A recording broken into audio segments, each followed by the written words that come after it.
है मसीह का प्यारा वचन, ये है वचन, प्यारा वचन, यीशु मसीह का प्यारा। परमेश्वर के धन्य नाम की महिमा हो।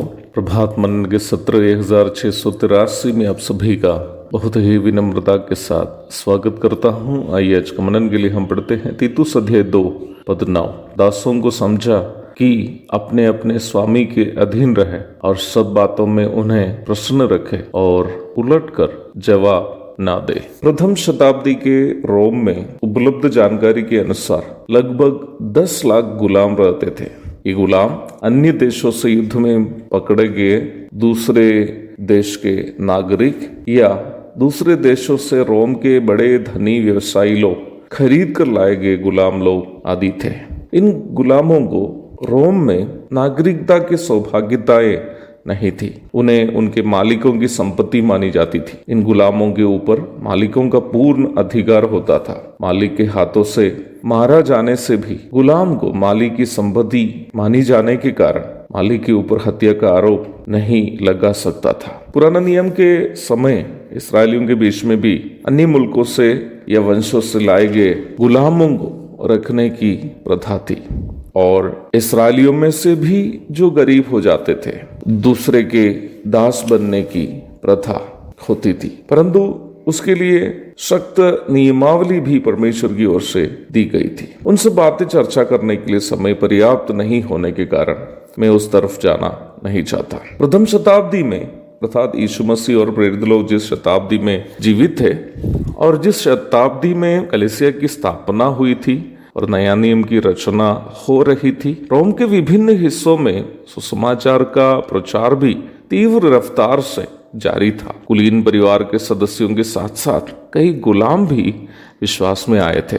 उनमें से कई लोग कलीसिया के नेतृत्व में भी आए थे। कुलूसी कलीसिया के सदस्य और बाद में पौलुस के सहकर्मी बने ओनेसिमुस ऐसे ही एक गुलाम था, जिसके बारे में खासकर हम फिलेमोन की पत्री में पढ़े थे। कुलूसी कलीसिया के प्राचीन फिलेमोन के घर में कुछ अपराध करने के कारण ओनेसिमुस रोम के जेल में पड़ा हुआ था और रोम के जेल में पौलुस के द्वारा ओनेसिमुस ने सुसमाचार सुना और वो एक मसीही विश्वासी बना। बाद में वो कुलूसी कलीसिया के एक सदस्य के रूप में अपना मसीह जीवन जारी रख रहा था और परमेश्वर का अनुग्रह उनके संग रहा कि वो बाद में पौलुस के साथ सेवा में एक सहकर्मी भी बन गया। इस गुलाम ओनेसिमुस के बारे में हम फिलेमोन की पत्री में पढ़ते हैं। ओनेसिमुस पूर्व में फिलेमोन का गुलाम था जो बाद में पौलुस के साथ सेवा में सहकर्मी बन गया। यद्यपि गुलामों को, जैसे कि मैंने कहा,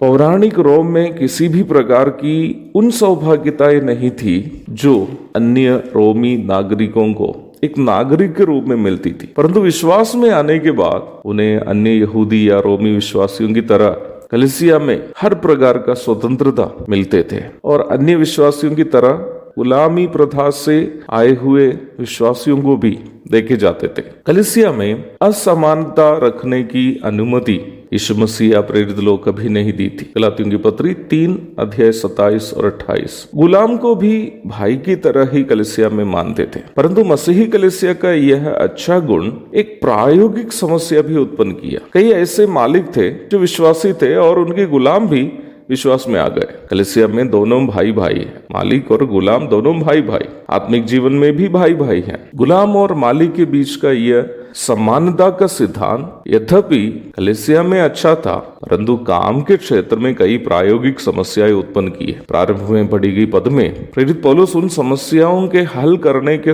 उपलक्ष्य में तीतुस को उपदेश दे रहा है। प्रभु दया करे तो इस महत्वपूर्ण तथ्य पर हम कल चर्चा जारी रखेंगे, क्योंकि ये गंभीर समस्या आज भी कुछ अन्य रूप में जारी है, इसलिए उसका हल जानना हमारे लिए भी जरूरी है। एक और शुभ दिन की धन्य कामनाओं के साथ आज का मनन मैं यहाँ समाप्त करता हूँ। प्रभु आप सबको आशीष दे। आमीन।